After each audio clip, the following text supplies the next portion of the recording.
Salut, c'est Rémi, j'espère que vous allez bien. On se retrouve dans cette vidéo aujourd'hui pour vous expliquer un peu comment et pourquoi en fait avoir des collaborateurs dans son entreprise. Donc c'est pas forcément dans son entreprise, c'est avec son entreprise, c'est-à-dire des personnes qui vont collaborer avec vous et qui vont vous apporter quelque chose justement. Quel est l'intérêt? Alors moi, quand j'ai commencé, quand j'étais en micro-entreprise en freelance, j'avais des collaborateurs. C'était pas forcément des collaborateurs, on va même parler plutôt de partenariat. Les collaborateurs, maintenant, j'appelle plutôt ça des personnes qui travaillent réellement avec moi.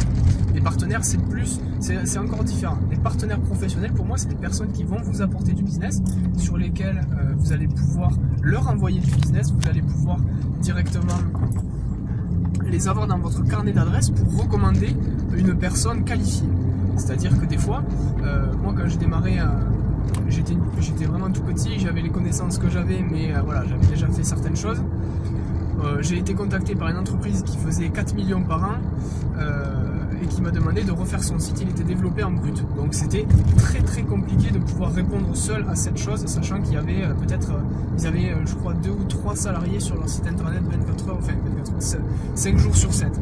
Donc moi seul, petite personne, 20 ans, qui a peu d'expérience dans le développement, ça va être compliqué de répondre aux problèmes. Donc en fait, je me suis entouré de collaborateurs. Comment j'ai fait?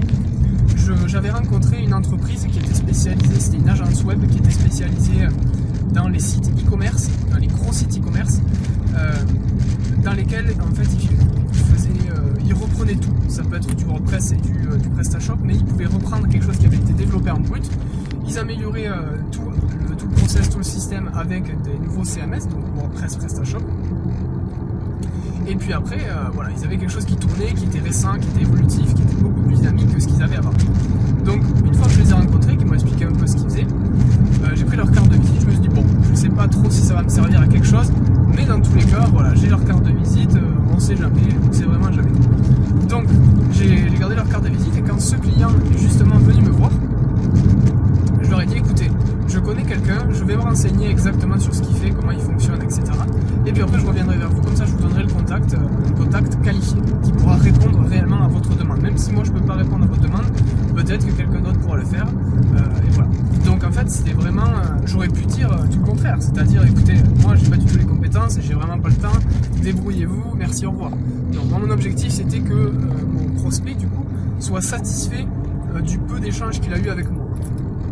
Donc je suis allé voir cette agence, c'était sur Toulouse, c'était une agence où ils étaient plusieurs salariés. Ils avaient des développeurs, des référenceurs, etc.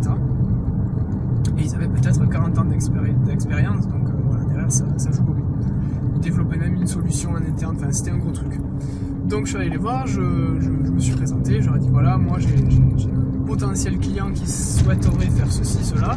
Je pense que vous pouvez répondre à la demande et voilà, je voulais voir avec vous ce que vous faites, comment vous le faites, pourquoi vous le faites, etc. Donc il m'a tout présenté.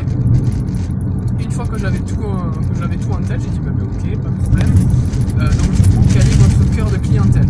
Et il m'a dit, moi mon cœur de clientèle c'est exactement ce type de personnes. C'est les personnes qui ont du budget. Il dit moi voilà, des enveloppes en dessous de 10 000 euros je prends pas, pour être honnête avec vous. Je dis ah bon, mais ça tombe bien parce que moi je prends tout ce qui est en dessous de 10 000 euros. Au-dessus de 10 000 euros pour moi c'est un peu gros. Et avec les ressources qu'on a en interne, j'étais seul, donc là c'était compliqué. Là maintenant on est plusieurs, mais voilà, je ne pouvais pas assumer une charge de travail d'un projet de plus de 10 000 euros. Donc il m'a dit ah bon mais très bien, écoute, moi je développe ça, donc écoute, si tu as des gros clients tu les envoies, et moi si j'ai des clients pour une enveloppe de moins de 10 000 euros, je te les envoie aussi.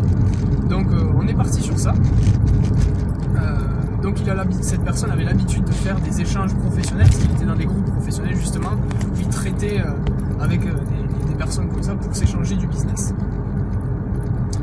Donc je suis parti sur ça, ensuite je suis re-allé voir mon prospect, mon potentiel client, je lui ai expliqué tout, je lui ai donné sa carte et je lui ai dit voilà, vous pouvez l'appeler de ma part, sachez qu'il a l'air de bien travailler, je le connais pas, j'ai été très honnête, je le connais pas vraiment, mais voilà, j'ai vu comment il fonctionnait, il a l'air spécialisé dans ce que vous faites, donc voilà. Et ensuite j'ai fait à peu près la même chose avec l'agence que je suis allé voir sur Toulouse. Morale de l'histoire en fait, c'est qu'au final, sur un malentendu, ne pensez pas que vous allez gagner à à écumer tout ce que vous pouvez écumer. Moi, j'ai récupéré des contrats grâce à ça. J'ai récupéré des opportunités grâce à ça aussi. Donc, faites le maximum pour la personne qui vient vers vous parce qu'elle a pris du temps pour vous appeler, pour prendre des renseignements vous concernant en pensant que vous êtes la personne qui pourra répondre à ses attentes. Et directement, faites la démarche pour qu'elle soit satisfaite. Moi, j'ai des personnes qui me contactent et qui me disent voilà, est-ce que tu fais ça? Et non, malheureusement, je ne fais pas ça, donc je vais t'orienter vers quelqu'un qui le fait. Et la personne me remercie. D'ailleurs, le client en question m'a remercié de l'avoir mis en contact avec telle personne. Donc au final, la personne est satisfaite, elle a trouvé quelqu'un qui pourra répondre à sa demande. Et au final, tout le monde est satisfait. Moi, derrière, j'ai potentiellement récupéré du business et des contrats. Donc je suis très content aussi. Donc voilà, pensez à cette petite astuce qui pourra peut-être vous rapporter des clients. Je vous invite à vous abonner à cette chaîne YouTube, me dire si ça vous intéresse toujours ce type de sujet. Si vous avez des questions, des problématiques, des choses qui vous reviennent en tête que vous voulez que j'aborde, n'hésitez pas à me les dire en commentaire. Et on se retrouve dans une prochaine vidéo.